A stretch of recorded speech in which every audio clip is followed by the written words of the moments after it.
Samantala, isang target at 4 na mag-aama ang timbog sa isinagawang bypass operation ng mga tauhan ng Makati PNP. Patrolwoman Rina Joyce M. Dalire sa report.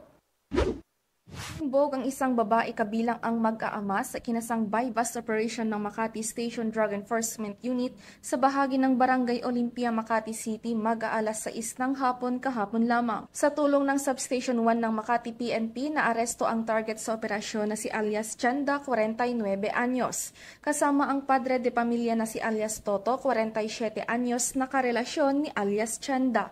Kasama rin sa naaresto ang mga anak ni alias Toto na sina alias Jerwin, 27, alias Mika, 24 at alias Jang, 22. Ayon sa report, naaresto ang target ng magpanggap bilang buyer ang pulis at positibong makabili ng mga ipinagbabawal na gamot. May nakuha naman na iligal na droga sa posesyon ng dalawang mag-ama dahilan ng kanilang pag-aresto.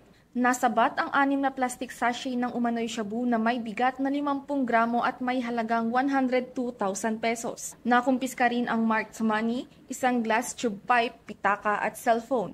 Kasong paglabag sa RA 9165 o ang Comprehensive Dangerous Drugs Act of 2002 ang inihaing kaso laban sa mga nakuhanan ng iligal na droga. Samantalang obstruction of justice naman ang ipinataw na kaso sa dalawang babae dahil sa ginawa nilang pagharang na huliin ng mga pulisya ang mga sospek. Dati nang nakulong ang sospek na sina alias Chanda at alias Toto sa kasong illegal gambling at illegal na droga. Nakakulong na ang 5 individual sa custodial facility ng Makati City Police Station. Mula dito sa Southern Police District, ako ang inyong PNN correspondent, Patrolwoman Rina Joyce M. Dalire, alagad ng batas, tagataguyod ng Balitang Pulis.